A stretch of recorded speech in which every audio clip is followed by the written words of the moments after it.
Today I'm going to build a Thompson submachine gun prop out of PVC pipe and scrap foam. I've seen videos where people make these out of cardboard or foam core.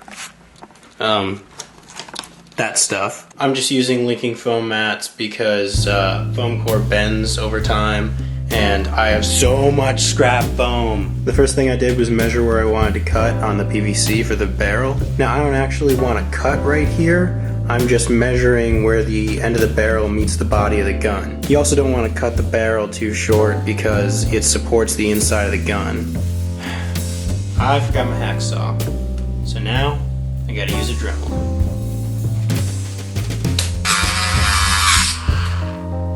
My phone is ringing. I've used my Dremel tool to cut these grooves into a small piece of PVC that fits in the end of the barrel. I measured and cut 5 pieces of foam that were each 1 3/4 inches long by 1 1/4 inch long. I marked where I wanted the barrel to go, and using an X-Acto knife, I cut holes in 3 of the pieces for the barrel. These will act as ribbing to support the interior of the gun. These 3 go on the barrel. They fit over the barrel like so.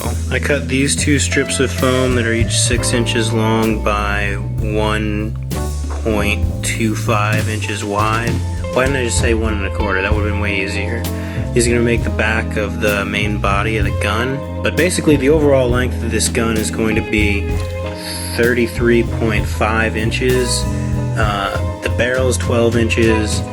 The body of the gun is another 12, and the handle sticks out the rest of the way. Here's the ribbing for the body of the gun. It's the internal structure. Now I'm going to cover it with cardboard from cereal boxes because that's what I have at my disposal. This piece of ribbing up here is a bit smaller than the others because the front of the gun body is tapered a bit. Hopefully at this point you can sort of see where I'm going with this. Got that little cut out of it for the drum magazine. Also put a sight on the back. There's the sight. It's pretty rough right now. I'm gonna file it down later because it's way too big. But I have other things to do right now. This is the first outline for half of the handle. It looks all messed up because I messed up, but it makes sense to me. Okay, there's the sketch for the other side of the gun handle. As you can see, I started drawing it the wrong way and then flipped it, because if I hadn't flipped it, then this pattern would be on the outside on only one side of the handle. They're glued together now. I've cut a hole in the top for the trigger mechanism. Don't know how detailed I'm gonna make that yet. And now I gotta round the edges with my Dremel tool. I've rounded the edges of the grip so that it looks more real and you can actually get a hold of it a little better. And I put this trigger in here. It's just foam. I put a tiny dab of glue in there so you can actually pull it back, but it doesn't recoil. I don't think I'm going to need to spring load it.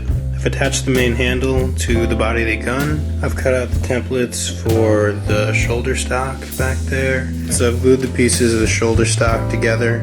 I put a piece of foam inside of it so that it would be bowed out slightly so it wouldn't look so flat and fake. I also used the Dremel to put that little bolt in there because that's usually on the actual guns. Now I just gotta sand it down, like sand down the edges, round them with the Dremel tool, and then attach it there. Then I can make the front handle and the drum magazine. But right now I gotta go to French class. I've smoothed down the edges of the rifle stock and I've attached it with hot glue. I was gonna make it like detachable because that's how the guns actually are, and despite what movies would lead you to believe, they only fit in a violin case because the stock is detachable. All I gotta do now is make the front grip and the drum magazine, do some more dremeling all over the whole thing, and then paint it. Yeah, but I'm gonna save that for tomorrow because it's late. I've been rafting all day. I just got my hand slammed in a car door and I just want to sleep. There's the forward grip. Yeah, there's really nothing else to say about that. I I cut these circles out of a Cheerios box to use as the front and back panels of the drum magazine. I've hot glued all these foam pieces into place for the interior support of the drum magazine. Kind of looks like Stonehenge. I just gotta skin the outside with like more cardboard, and I tested it and it does actually fit in there, so hooray! I finished the drum magazine. I put some Velcro on it in various places to, can you even see that? Yeah, to get it to stick in gun, like so. Yeah, there's my cereal box Tommy gun. So now all I gotta do is sand off the sight a bit and some other places. Maybe reform it a bit with the heat gun. Then I gotta paint it and it'll be done. Yeah. And it's done. Yeah. So, there's my Thompson submachine gun. Now I'm ready to go shoot some gangster movies. Probably a poor choice of words. But check it out. This is just like regular paint. This is just regular acrylic paint. And it like replicates a wood grain pretty well, I think. So, yeah. Sweet. Alright, now I'm gonna go edit a video about rafting.